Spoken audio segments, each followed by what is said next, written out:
بسم اللہ الرحمن الرحیم وبہ نستعین والحمد للہ رب العالمین وصلی اللہ علی سیدنا محمد وآلہ الطیبین الطاہرین المعصومین اما بعد بسم اللہ الرحمن الرحیم یا ایہا الذین آمنوا کتب علیکم الصیام کما کتب علی الذین من قبلکم لعلکم تتقون۔ صاحبان فکر و شعور،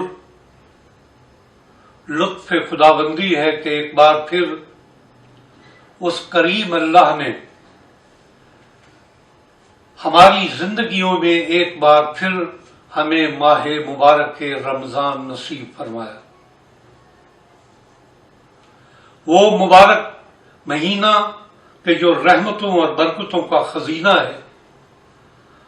جو نجات بشر کا الہی سفینہ ہے،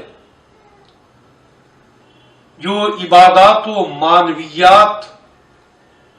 کا ایسا بحر بے کراں اپنے اندر رکھتا ہے کہ اگر انسان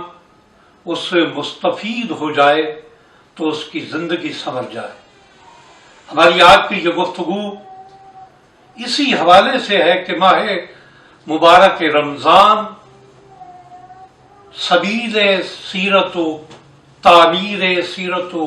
کردار کیسے ہو سکتا ہے۔ صاحبان فکر و شعور، انسان خوئے کمال رکھتا ہے، کمال کی جستجو میں رہتا ہے۔ انسان کے اندر خداوند قدوس نے اس چیز کو ودیت فرما دیا کہ وہ کمال کے حصول کے لیے آگے بڑھتا رہے، لیکن انسان کے اندر یہ کمال، انسان کے اندر جو یہ خوئے کمال ہے، اس کی تسکین اس وقت نہیں ہو سکتی جب تک کچھ چیزیں انسان کو حاصل نہ ہو جائیں۔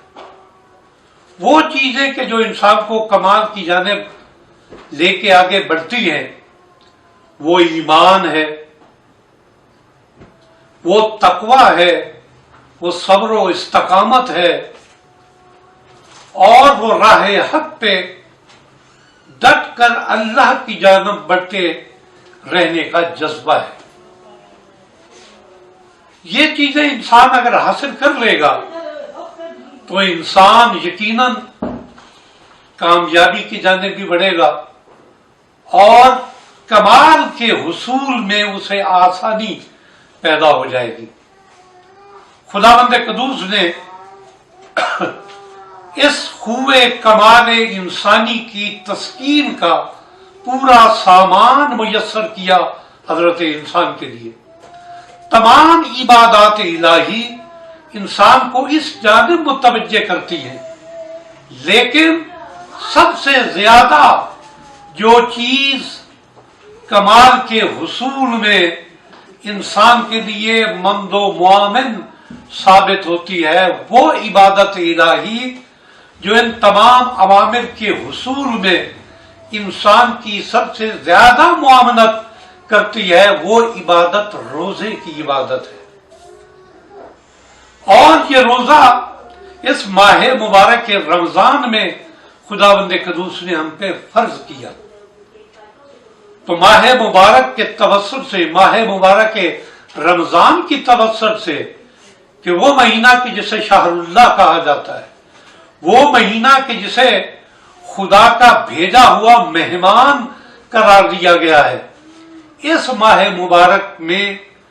جو روزے ہم رکھتے ہیں وہ ہمارے اندر تقوی بھی پیدا کرتے ہیں، وہ ہمارے اندر ایمان کی قوت بھی پیدا کرتے ہیں، وہ ہمارے اندر تقوی الہی کے ساتھ ساتھ توکل اللہ کی قوت بھی ہمارے اندر پیدا کرتے ہیں، اور وہ روزے ہمیں صبر و استقامت کا بھی درس دیتے ہیں۔ لہذا